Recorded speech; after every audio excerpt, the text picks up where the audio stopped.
Hello everyone, আসসালামু আলাইকুম। কেমন আছেন সবাই?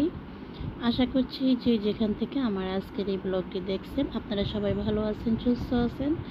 আলহামদুলিল্লাহ, আমরাও আপনাদের দোয়ায় ও আল্লাহর রহমতে অনেক ভালো আছি। এটা ছিল গত শুক্রবারের ব্লগ, তো আজকে আপলোড দিব ইনশাল্লাহ। যাই হোক, এই তো এখানে সকাল সকাল কিছু মাছ নিয়ে এসেছে, দেখতেই পাচ্ছেন। মাছগুলো কেটে কুটে ধুয়ে পরিষ্কার করে নিয়েছি, এখন এগুলো প্যাকেট করে রেখে দিব। তো এখানে ৩ রকমের মাছ নিয়ে এসেছে, সরপুঁটি, তারপরে হচ্ছে রুই মাছ আর হচ্ছে কাতল মাছ। তো এই মাছগুলো শারমিন আর শারমিনের দাদু দুজনে মিলে খুব সুন্দর করে কেটে নিয়েছে। তো এখন আমি এগুলো প্যাকেট করে ফ্রিজে রেখে দিব।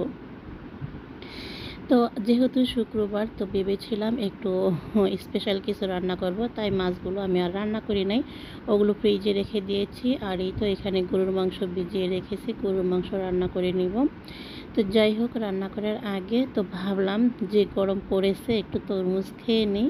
তো এখানে পাশেই আমার শাশুড়ি বসে কিন্তু তরমুজগুলো কেটে দিয়েছে, তারপর একটু কাটাকাটি করছে। তো এখন আমরা তরমুজ খেয়ে তারপর আবার রান্নাবান্নার কাজে শুরু করে দিব। তো তরমুজটা কিন্তু খেতে আমার ভীষণ ভালো লাগে, আর এই গরমে তো আরও বেশি ভালো লাগে তরমুজ খেতে।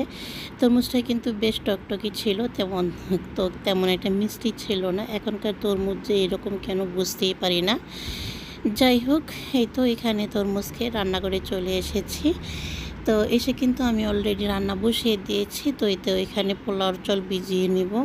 তো এটা হচ্ছে আতাহাল চাইলের পোলাও। তো এটা আমার বিয়ান পাঠিয়েছে, মানে আমার মেয়ের শাশুড়ি তার বিয়ের জন্য। তো তাদের বাড়ির সবাই কিন্তু সবসময় এই চাউলের পোলাও খায়।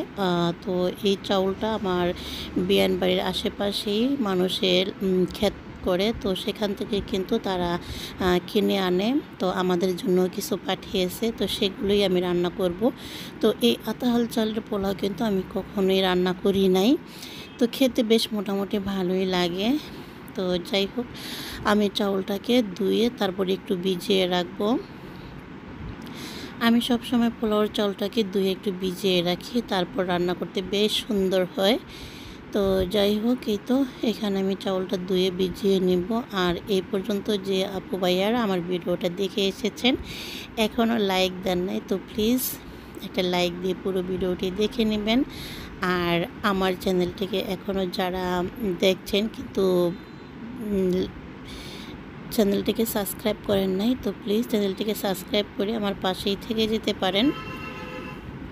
আশা করছি আপনাদের ভালো লাগবে আমার ডেইলি লাইফস্টাইল ব্লগগুলো। তো এই তো এখানে কিন্তু আমি গরুর মাংসটা বসিয়ে দিয়েছি। তো আজকে কিন্তু আর আমি তেমন কিছু রেসিপি শেয়ার করি নাই।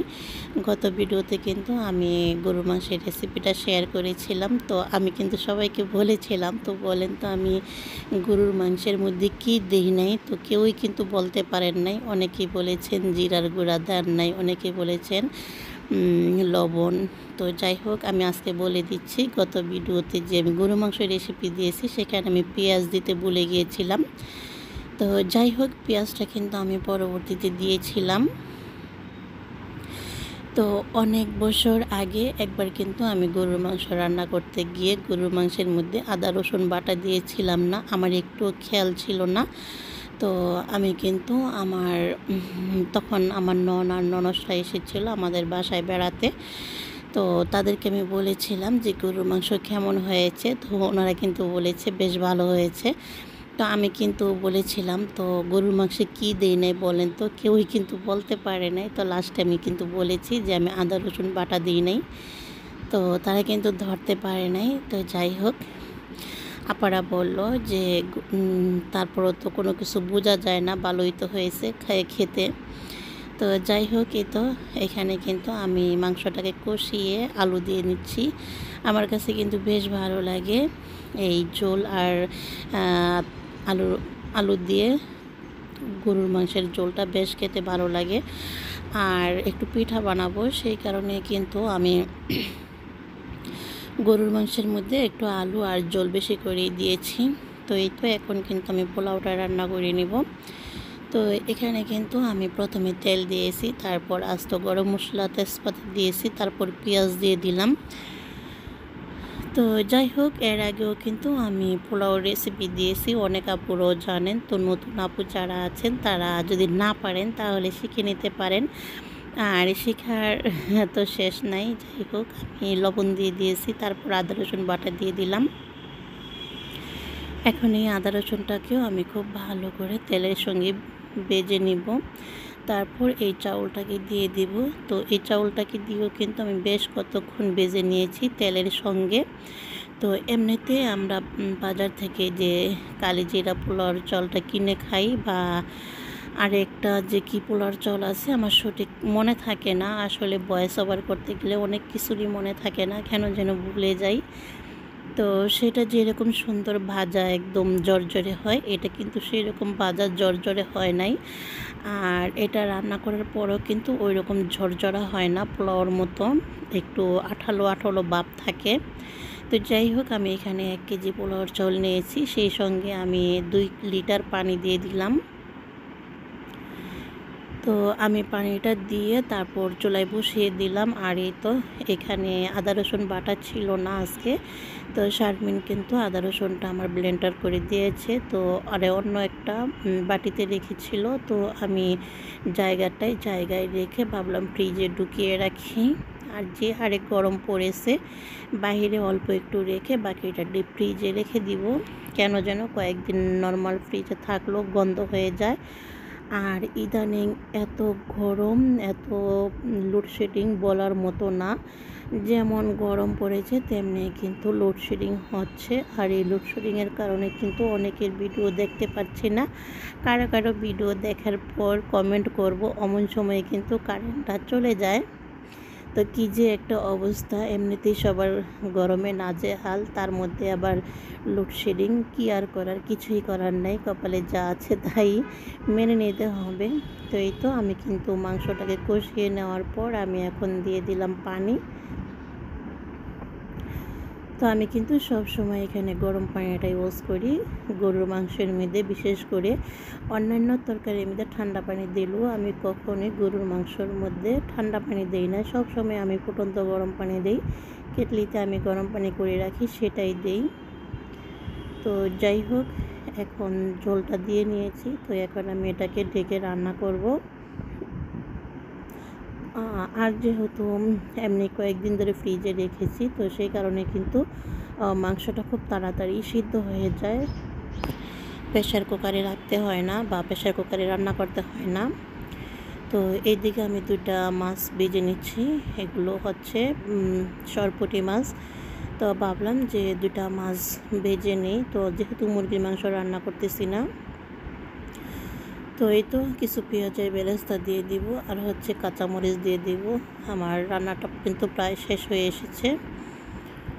তো বাজার থেকে যেহেতু মাছ এনেছে, ভাবলাম যে আকাশের আব্বুকে 2টা মাছ ভেজে দিই। তো 2টা তো খাবে না, আর ছেলে মেয়েরও তো খাবে না। তো আমি আর ওর আব্বু দুজনে 2টা মাছ খাবো, সেই কারণে 2টা মাছই কিন্তু আমি ভেজে নিচ্ছি।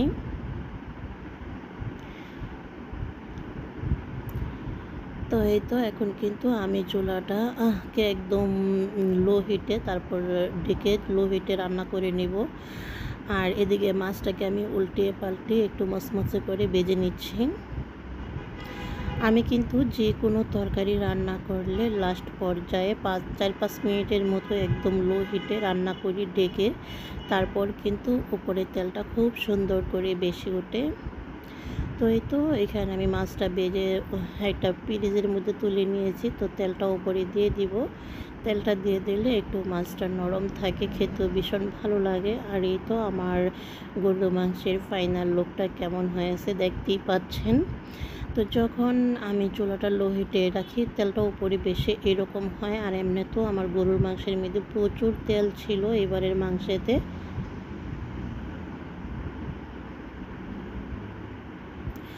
তো এই তো এখানে কিছু সাসলিকও বেজে নিচ্ছি। তো এই সাসলিকগুলো শারমিন আগে রেডি করে রেখেছিল, তো ও আবার এগুলো রেডি করে দিয়ে চলে গেছে গোসলে। আমাকে বলল যে আম্মু তুমি একটু এই সসগুলো উপরে ব্রাশ করে দাও, আমি গোসল করে আসছি। তো যাই হোক, এখানে আমি সাসলিকগুলো বেজে নিচ্ছি।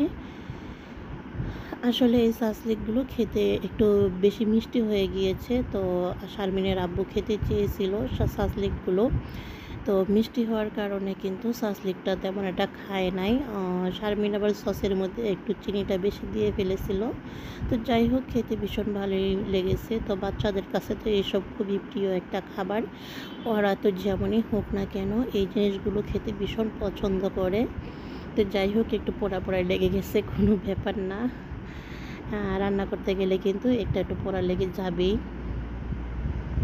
তো এখানে আমি সাসলিকগুলো বেজে তুলে নিলাম, আর এই তো এখানে আমি কাবাবগুলো বেজে নিচ্ছি। তো এই কাবাবগুলো বেশ কয়েকদিন আগে কিন্তু মানে ঈদের আগে এই কাবাবগুলো বানিয়েছিলাম। তো রেসিপি আর আপনাদের সাথে শেয়ার করি নাই, বা আপনাদের সাথে শেয়ারও করি নাই যেগুলো বানিয়েছিলাম। তো যাই হোক, এখানে আমি কাবাবগুলো বেজে নিচ্ছি।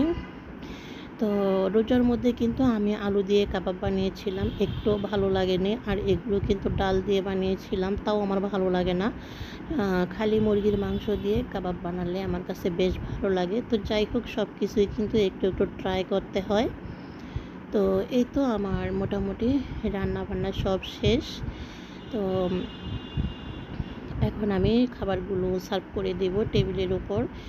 তো সকালবেলা মাছ এনেছিল, সেগুলো গুছিয়ে কিন্তু আমি দুপুরের রান্নাটা করে নিলাম। তো মোটামুটি এই ছিল আমার আজকের সারাদিনের কাজকর্ম। তো যাই হোক, এই তো আমার আতাহাল চালের পোলাওগুলো রান্না করে নিয়েছি। আর এখানে তো গরুর মাংসটা দেখতেই পাচ্ছেন, কত বড় একটা হাড্ডি। আর এই ছিল সাসলিক, তারপর ছিল কাবাব, তারপর ছিল এই তো সরপুঁটি মাছের বাঁচা। আলহামদুলিল্লাহ, এগুলোই ছিল আমাদের শুক্রবারের আয়োজন, দুপুরের এবং রাত্রের খাবার। আল্লাহর কাছে হাজার হাজার শুকরিয়া। তো এখানে আমার শাশুড়ি আবার লেবু আর শসা কেটে টেবিলের উপর দিচ্ছে। তো আপনারা কারা কারা খাবেন খেয়ে নিতে পারেন। তো সবাইকে দাওয়াত রইল, চলে আসবেন সবাই। তো এটা হচ্ছে পরের দিন। এটা এখানে আমি কিছু পিঠা বানাবো, সেই কারণে আমি একটা মানে পিঠার যে ভিতরে পুরটা বানায় সেটাই আমি বানিয়ে নিচ্ছি। তো আমি বানাবো মুগশালা পিঠা। তো আমি জানি না এটা কে কোন নামে চিনেন, তবে আমাদের এখানে সবাই এটাকে মুগশালা পিঠাই বলে। তো এখানে আমি খিরসাটা বানিয়ে নিচ্ছি। তো এখানে কিন্তু আমি 1 লিটার গরুর দুধ, তারপর হচ্ছে হাফ কাপ গুঁড়ি আমি ভেজে, চাউলের গুঁড়ি ওটাকে ভেজে টেলে তারপর আমি দুধের মধ্যে দিয়েছি কিছু গুঁড়া দুধ, চিনি, তারপর লবণ, ওগুলো দিয়ে কিন্তু আমি এই খিরসাটা বানিয়ে নিয়েছি।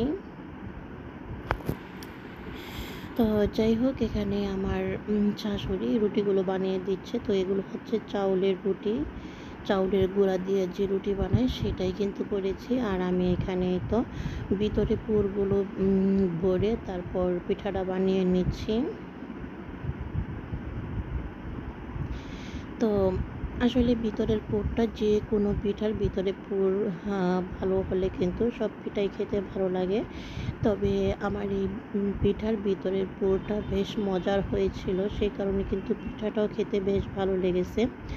তো হাজব্যান্ড যেহেতু ছুটিতে দেশে এসেছে, ভাবলাম যে কিছু কিছু করে নানান রকমের পিঠা বানিয়ে খাওয়াবো আর আপনাদের সাথে একটু শেয়ার করব।